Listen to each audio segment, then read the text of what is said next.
আলাইহিসসালামকে জান্নাতের ভিতর রাখলেন। জান্নাতের ভিতর রাখার পরে সব কিছু দিলেন আল্লাহ। আল্লাহ বলেন সব কিছু দিলেন।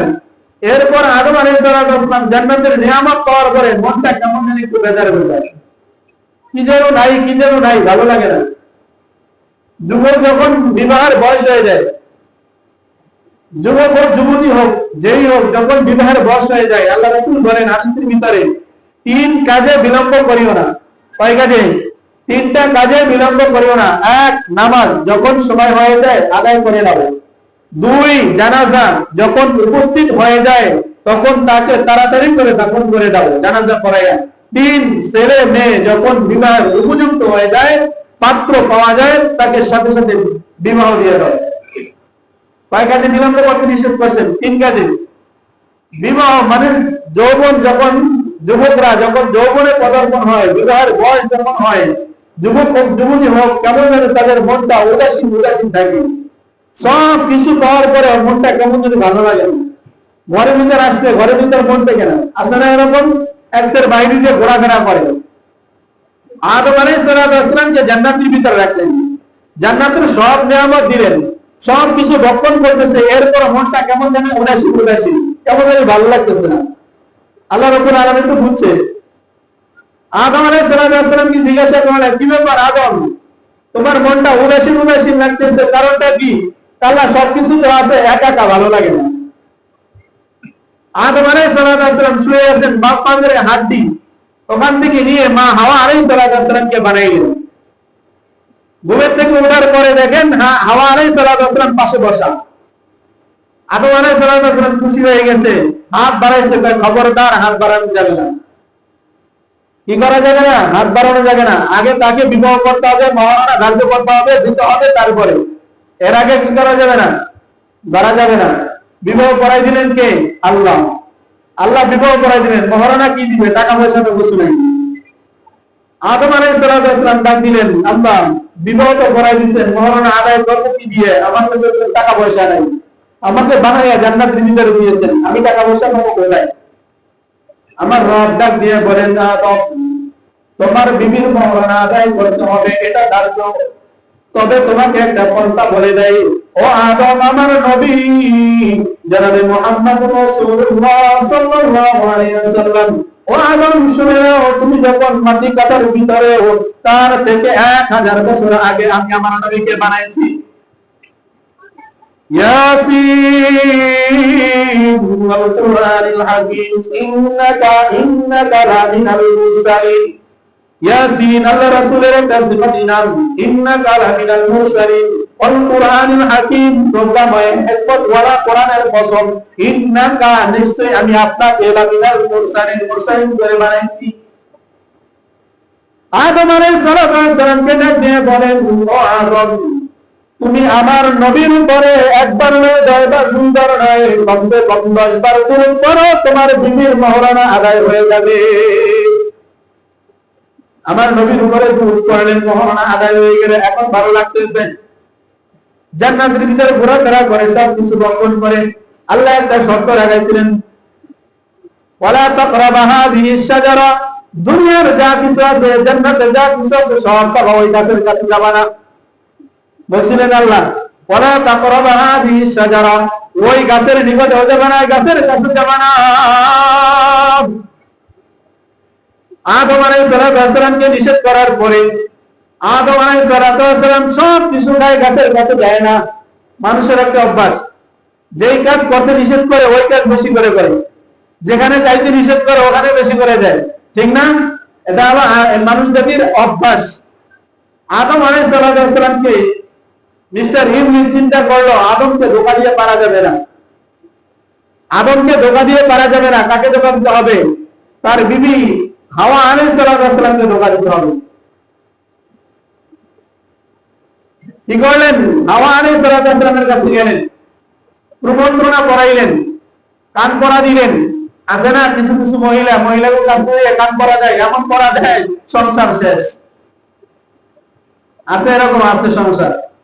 শয়তান কান পড়া দিলেন, কি হাওয়া জানো আল্লাহ ওই গাছের কাছে তোমাদেরকে যাইতে কেন নিষেধ করছে? হাওয়া ডাক দিয়ে বলে, কেন জানি না তো, বলে আরে বোকা, ওই গাছের ফল যদি খাও কোনোদিন জান্নাত থেকে আর বাইর হওয়া লাগবে না। কত সুন্দর বুদ্ধি না? মহিলার বুদ্ধি তো ওটাস গাছ বুঝে না, সোজা বলছে আর বুঝে বলছে যারে কি কয়, ওই গাছের ফল খাইলে যদি জান্নাত থেকে বাইর না হওয়া লাগে এই ফল খাও না কেন?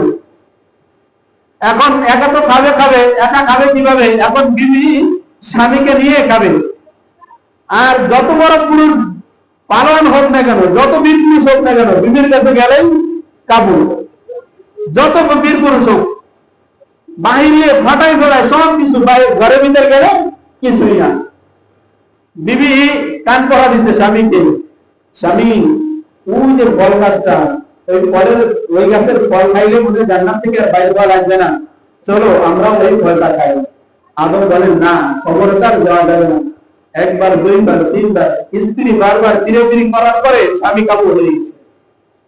আদম আলাইহিস সালাম, হাওয়া আলাইহিস সালাম দুইজনে মিলে যখন খাওয়া শুরু করলেন, ওই গাছের ফল খেয়ে যখন মুখে দিতেন, আল্লাহ ডাক দিয়ে বলেন ফখরুজ বাইন ফখরুজ, তোমরা দুজন কি হয়ে যাও, বের হয়ে যাও, জান্নাত থেকে বের হয়ে যাও। আদম আমি তোমাকে নিষেধ করছিলাম ওয়ালা তাকরাবু হাযিহি শাজারা ফাতাকুনা মিনাল যালিমিন, যদি ওই গাছের কাছে যাও তাহলে জালেমদের অন্তর্ভুক্ত হবা, জান্নাতে আর থাকা যাবে না। প্রশ্ন আসতে পারে, জান্নাতের ভিতরে আল্লাহ সব কিছু খাওয়ার অনুমতি দিলেন, ওই গাছের ফল খাইতে নিষেধ করলেন কেন? আছে না প্রশ্ন? আচ্ছা বলেন, এর আগে একটা কথা বলছিলাম, আল্লাহ খলিফা বানাইতেছেন কোন জায়গায়, জমিনে না আসমানে? জমিনে। আল্লাহ কি বলছেন? ওয়াইয ক্বালা রাব্বুকা লিল মালাইকাতি ইন্নী জাইলুন ফিল আরদি খলিফা, আমি জমিনে আমার প্রতিনিধিত্ব আমি বানাইতে চাই। আল্লাহ মানুষ বানাইয়া আল্লাহ রাখলেন কোথায়? জান্নাতে। জান্নাতে কি আল্লাহ প্রতিনিধিত্ব বানাইতে চাইছেন? আল্লাহ বানাইতে চাইছেন কোথায়? জমিনে। আল্লাহ তো কোনো না কোনো বাহানায় তাকে জমিনে পাঠাবেনি, ঠিক না? এজন্য আল্লাহ তাআলা বলছেন ওই গাছের কাছেও যাবেন। শয়তান কুমন্ত্রণা দিছে, ওই গাছের ফল খাইছেন, ওই গাছের ফল খাওয়ার কারণে আল্লাহ বলছেন তোমরা দুইজনে বের হয়ে যাও জান্নাত থেকে। এরপরে আরেক আয়াতে আল্লাহ বলছেন তোমরা সকলেই জান্নাত থেকে বের হয়ে যাও। সকলকে কেন বললেন? প্রথমে দুইজনকে বললেন, আদম আর হাওয়া আলাইহিস সালাম, কারণ তখন তো তারা দুইজন, জান্নাতের ভিতরে তো তারা দুইজন। আদম এবং হাওয়া আলাইহিস সালামের পরে কিয়ামত পর্যন্ত যারা আসবে সব আদমের সন্তান। এই জন্য আল্লাহ বলছেন সবাই জান্নাত থেকে বের হয়ে যায়। তারা জমিনে বের হয়ে গেলেন। জমিনে যেই দিন আল্লাহ জান্নাত থেকে বের করলেন, ওই দিনটাও ছিল এই মুহররম মাসের 10 তারিখ। এখন বলতে পারেন জান্নাত থেকে বের হওয়া, জমিনে আসা, এটা কি ভালো কাজ নাকি? অবশ্যই ভালো কাজ, কারণ আল্লাহ তাআলা বলছেন আমি জমিনে আমার প্রতিনিধিত্ব বানাইতে চাই, জান্নাতের ভিতর তো না। হ্যাঁ, বাবা যেখানে থাকবে, যেখানে বাবার বাড়ি, ওখানে আমাদের যাইতে হবে, কিন্তু একটু কষ্ট করে হবে, একটু কষ্ট করে যাইতে হবে। বাবাকে ওখানে রাইখা আমাদের জমিনে পাঠায় দিয়ে আমাদেরকে বলছেন তোমাদের বাবার বাড়ি ওখানে, তোমরা যেখানে ভ্রমণ করো না কেন ফিরে কিন্তু ওখানেই যাইতে হবে। ওটা দেখাই দিছে বাবাকে। বাবা জমিনে নেমে আসছেন, মা হাওয়া বাবা আদম আলাইহিস সালাম দুই প্রাণ করে পড়ে গেছেন। দীর্ঘদিন কান্নাকাটি করার পরে যেই দিন দুইজনে মিলন হলো, স্বামী স্ত্রী যেই দিন দেখা হলো, যেই জায়গায় দেখা হলো, সেই জায়গাটার নাম আরাফার ময়দান। যেখানে দেখা হয়েছে আরাফার ময়দান কি জন্য? আরাফা মানে পরিচয় লাভ। আদম আলাইহিস সালাম হাওয়া আলাইহিস সালাম যেই জায়গায় যেই দিনে দেখা হয়েছিলেন, জমিনে নামার পরে দীর্ঘদিন কান্নাকাটি করার পরে যখন একত্রিত এক জায়গায় মিলন হলো, এক জায়গায় একত্রিত হলো, তখন যেই জায়গাটায় পরিচয় হলো ওই জায়গাটার নাম আরাফা। এজন্য যারা হাজী সাহেবরা যায়, হাজী সাহেবদের জন্য আরাফার ময়দানে 9 তারিখে অবস্থান করা এটা ওয়াজিব, ঠিক না? ওয়াজিব না ফরজ?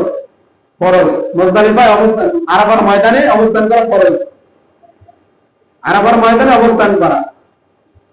আদম এবং হাওয়া আলাইহিস সালাম আসলেন, জমিনে আসার পরে কান্নাকাটি করলেন, তওবা করলেন, কত জায়গায় কত ভাবে কান্নাকাটি করলেন।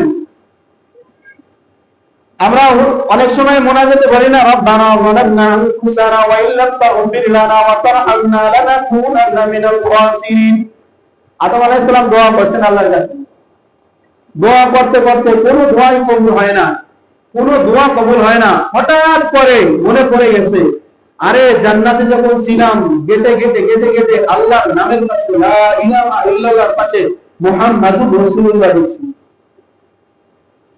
ওই নামের ওসিলা দিয়ে যখন আল্লাহর কাছে দোয়া চাইছেন, মাপ চাইছেন, আল্লাহ তাআলা বলেন, নবী আদম, এমন মানুষের দোহাই দিয়ে আমার কাছে মাপ চাইলে আমি তোমাকে মাপ না করে আর পারলাম না, যাও তোমাদেরকে মাপ করে দিলাম।